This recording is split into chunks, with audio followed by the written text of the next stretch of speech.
అనే అంశంపై అనేక గంటల పాటు మండుటెండలో కూడా నిలబడి తమ ఓటు హక్కును వినియోగించుకున్నారు. ఇది నిజానికి ఒక పరిపక్వత చెందిన ప్రజాస్వామ్య వ్యవస్థగా ఆంధ్రప్రదేశ్ లో ప్రజాస్వామ్యం అనేది పరిణమిల్లింది. ఇది శుభ సూచకం.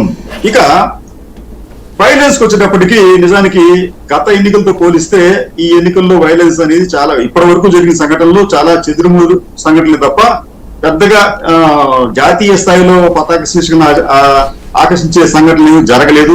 కానీ గత ఎన్నికల్లో 2-3 చనిపోయారు. ఇప్పటి వరకు ఇటువంటి డెత్స్ కూడా రిపోర్ట్ కాలేదు. అది కూడా ఒక మంచి పరిణామమే.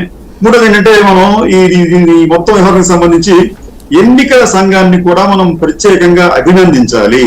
ఎన్నికల సంఘం ఈసారి అంటే గతంలో అట్లా చేశారు, ఈసారి కూడా వాళ్ళు రాజకీయాలకు అతీతంగా ఎక్కడ ఎవరు తప్పు చేస్తే వారిని వేలెత్తి చూపి వారికి నోటీసులు ఇవ్వడమో లేకపోతే వారికి కొంతమంది అధికారులను అయితే స్థానభ్రంశం చేయడమో చేశారు. ఇది కూడా మంచి పరిణామంగానే భావించాలి. ఇక మరొక అంశం ఏంటంటే ఈనాటి ఎన్నికల్లో మనం చూస్తే మీకు 2014 వచ్చేటప్పటికి దాదాపు 74.68% ఓటింగ్ నమోదైందండి 2014లో. అయితే 2019కి వచ్చేటప్పటికి అది 79 నుంచి 80%. అంటే ఈసీఐ ఏం చెప్తుందంటే 79% ఉంటుంది. కొంతమంది అధికారులు ప్రభుత్వంలో ఉన్న వాళ్ళు చెప్తాను 80% చెప్పన్నారు. ఏది ఏమైనప్పుడు కూడా మనం 79% ప్రామాణికంగా తీసుకోవాలి. అంటే మీకు 2014తో పోలిస్తే 2019 నాటికి 5% పైగా ఓట్లు నమోదయ్యాయి. ఈసారి ఎన్నికల సంఘం లక్ష్యం ఏమిటంటే 82 నుంచి 83% ఓట్లు నమోదు కావాలనే లక్ష్యంతో వారు కూడా పనిచేశారు. ఎట్లా పనిచేశారంటే ఈ రోజు మధ్యాహ్నం 3 గంటలకి 4 గంటలు కూడా ఈ ఎన్నికల సంఘం నుంచి ఇంటరాక్టివ్ వాయిస్ రెస్పాన్స్ కాల్స్ అనేవి ఓటర్లకు అందాయి. నాకు కూడా అందింది. మీరు ఒకవేళ ఓటు వేయకపోతే మీరు వెళ్లి మీ ఓటు హక్కుని వినియోగించుకోండి.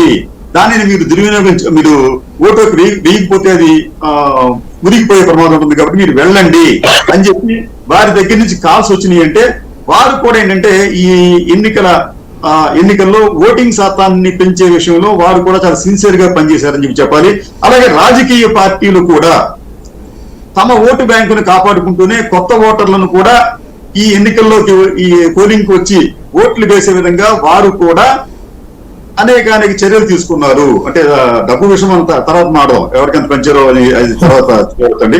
అయితే వారు కూడా అంటే ఎన్నికల శాతం అంటే పోలింగ్ శాతం పెంచే విషయంలో వారు కూడా సఫలమయ్యారని చెప్పి మనం భావించాలి.